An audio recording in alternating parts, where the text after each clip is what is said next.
Hi, this is James from Tabletop Gaming Guild, and today we're going to look at an expansion for one of my favorite games, and it's going to be Tiny Epic Vikings. This expansion is called Ragnarok. This is designed by Scott Alms and published by Gamelin Games. Tiny Epic Vikings and this expansion is a 1 to 4 player game with a solo component available for both this and the base game. I'm going to go ahead down the table here. I'm going to show you what comes with this expansion, and then we're going to come back and I'm going to give you my final thoughts.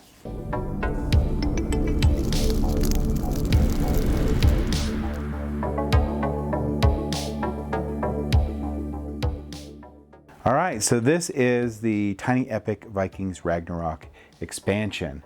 This is truly the end of the world. It's Ragnarok in this game. The sea in the bitter north has frozen over, and the giants of Jotunheim are devastating the runic islands. The power of the gods is waning, and they are furious. In this last-ditch effort, they have deployed their Valkyries, which are going to be these little units right here,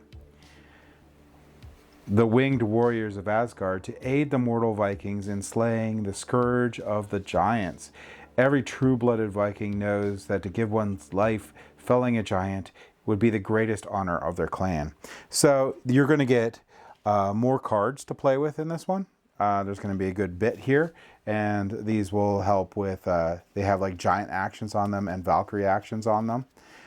So this one here with war, you're going to get 8 plus every giant that you have slain. This one here is going to help you with pillaging as long as you have a giant. This one, battle, as long as you have a giant. So they're sort of working like rune actions in here. And the same with the Valkyries. You can have up to 3 Valkyries. So this could be an 11 power leader and helps you with pillaging. This one helps you with moving a temple. This one helps with moving units. This one's the smite ability, which helps you smite another warrior out on the battlefield. So these are going to be the extra cards that you get with the game. And you would shuffle those in if you're playing with the expansion, remove them in if you're not. You get these giants, and each of them are going to have a different value on the back here. I think the highest is 10. Yeah, the highest is 10. And you're going to place these out on the new board that you get.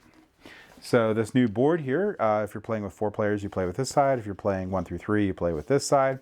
And for each of the locations out there, you're going to place a giant. One thing to keep in mind is this also has multiple regions on each island. Although each of these areas can be considered an island for rule purposes, when you move, you can, like you're ferrying, you can move across to a different part of an island. But to start out the game, you'll put out your runes, but you're also going to put a giant on each of these locations. So you have a giant on each of these locations. As long as the giant is there, you can never, ever, ever build a temple on that location. The giant has to be slain before temples can be built on a location. Each player is also going to get a Valkyrie mat, and they're going to have up to 3 Valkyries that they can deploy. And they can get bonuses for that. Here's your Valkyries would go on this spots right here. And these are the harvest bonus you get if you build these Valkyries. So if I build this middle Valkyrie, I would get wood.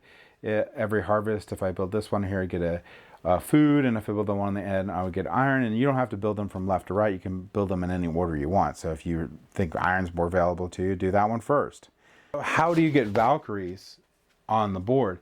So Valkyries on the board, which can't get smited, so they can't be, will only get deployed if you lose in a battle. So if you lose in a battle and you lose with that rune type, you get to place it. So if I lose with this rune type, I'll get to place this one out. If I lose with this rune type, I'll get to place this one out. If I lose a second time with the same rune type, I can't place a different one out.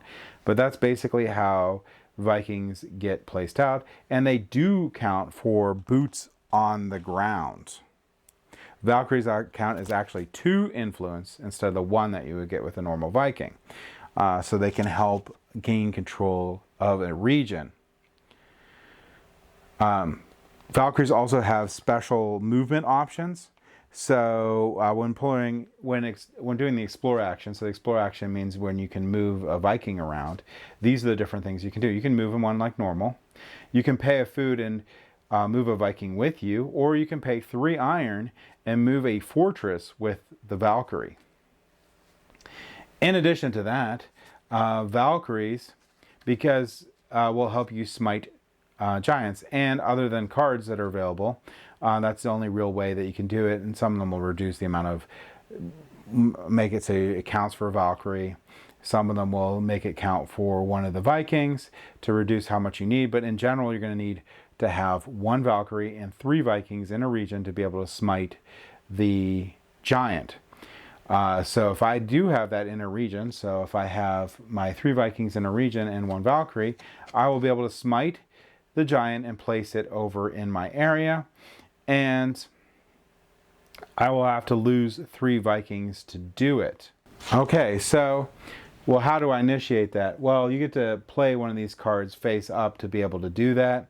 And when you play a card face up to do that, you're basically going to get 2 additional things. One is you're going to up your god, that rune value, increase their rage at the end of this. Plus, you also would have gotten the giant, which is very, very helpful. Like this one here's worth 9 points at the end of the game. So that's awesome. And you get to keep it in your supply. When you do this and you up the rage of the god, you are not going to get the boon for it, but you will up the rage for the god, plus you actually just got a ton of points. So you're basically spending a card to be able to do that. That's how you actually perform the action in the game. In addition to this game comes with 6 new gods that you can play with that are really cool. So this will increase the replayability of the game because the base game came with 6, this comes with 6. And any of them that don't have anything to do with the Valkyries, which I think, is there one? Or say Tyree, sail one of your boats to any dock. If there's a village, you may raid it for free.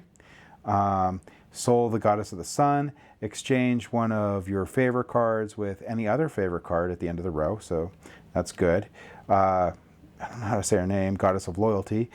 Select a Viking card from your row. You may perform its leader and rune action, ignoring rune requirements. So that's really, really cool. This one here, Nana, goddess of peace. Select a single resource. You gain 6 of it. All other players gain 3. Haidam, the watchman. Select an island and move up to 3 of your settlers from that to an adjacent island. And Baldar, god of beauty. Select a dedicated action from the era mat, regardless of the number of villages on it, and perform it without dedicating a village. So no, there's you can play with all these all the time in the base game. There's nothing that has to do with Valkyrie or giants. So those can be mixed in, which is really cool. So that gives you 12 different god options, of which you put 3 out per game. So in a quick nutshell, that is what you're going to get with the Tiny Epic Vikings Ragnarok expansion. You get a lot of stuff. You get a whole new board. You get these cool giant interactions. You get more gods. You get another mat, and you get cool new cards that get mixed in with the base game to play with. So let's go ahead back up to the table here, and I'll give you my final thoughts on this game.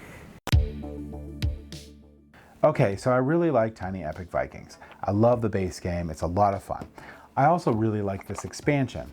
Now this expansion here has the same great component quality as the base game or any other Tiny Epic games itself, and has a neat twist on the game. So you're going to have a new board, you're going to have these giants that you're going to try and slay, and you have a new resource to deal with, which is going to be your Valkyries that you can place out on the board.